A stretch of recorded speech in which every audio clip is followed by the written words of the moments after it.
জমকার আয়োজনে সৌদি আরবে Bangladesh premier league Mecca তৃতীয় সিজনের উদ্বোধন করা হলো।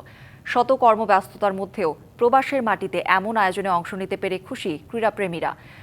দেশটির বিভিন্ন প্রদেশ থেকে 12 টিম অংশগ্রহণ করছে এবারের সিজনে। আলো ঝলমলে মাঠে ক্রিকেট উন্মাদনা। এই আয়োজন মরুভূমির দেশ সৌদি আরবের মক্কার। ব্যাট বলের এই ঠোকাঠুকি আর চার ছক্কার পাশাপাশি ক্রিজ বদলের সঙ্গে দর্শকদের হাততালি এ যেন চিরচেনা স্টেডিয়ামের চিত্র।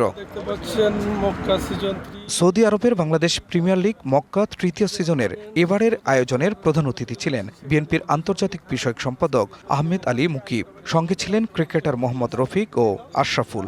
আজকের যুবকরা অনেকে মাদক আসক্তর দিকে এগিয়ে যাচ্ছে। তারা যাতে খেলার মধ্যে চর্চা করে এবং খেলাটি এই পুরা মধ্যপ্রাচ্য যাতে আগামী দিনে ক্রিকেটটি যাতে একটি জনপ্রিয় খেলা হয়ে ওঠে। কাজের ফাঁকে এই খেলার অপরচুনিটি করে দিয়েছেন। এই টুর্নামেন্টটা আশা করব যে প্রত্যেক বছরই কন্টিনিউ হবে। এই ক্রিকেটটা দেখবেন একসময় দেখা যায় আপনার আজকে প্রচার হতে পারে যে আমি বলতে পারি যে 3-4 বছর পর দেখবেন সৌদি লোকে এই ক্রিকেটটা পছন্দ করবে এবং আমি মনে করি বাঙালিরা এটা তুলে ধরতেছে।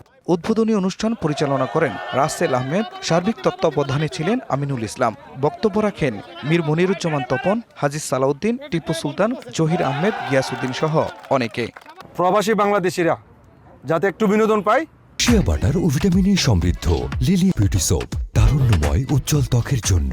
রিমার্ক সেই উদ্দেশ্যে কিন্তু এই প্রবাসের মাটিতে আমরা আজকের এই বাংলাদেশ প্রিমিয়ার লিগ আয়োজন। আসলে আমরা প্রবাসের মাটিতে থেকেও অত্যন্ত প্রাউড ফিল করি এবং ভালো লাগে। কাজের পরে আমাদের একটা বিনোদনের জন্য আমরা এই আয়োজন করেছি। খেলাধুলার চর্চা, এটাকে আমরা স্বাগত জানাই।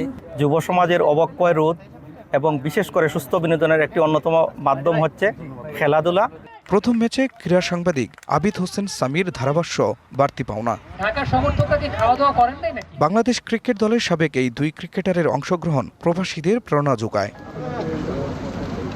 প্রবাসী মাটিতে সারাদিন পরিশ্রমের পর এই ধরনের খেলা আয়োজন করা সত্যিই চ্যালেঞ্জিং বলে মনে করেন অতিথিরা।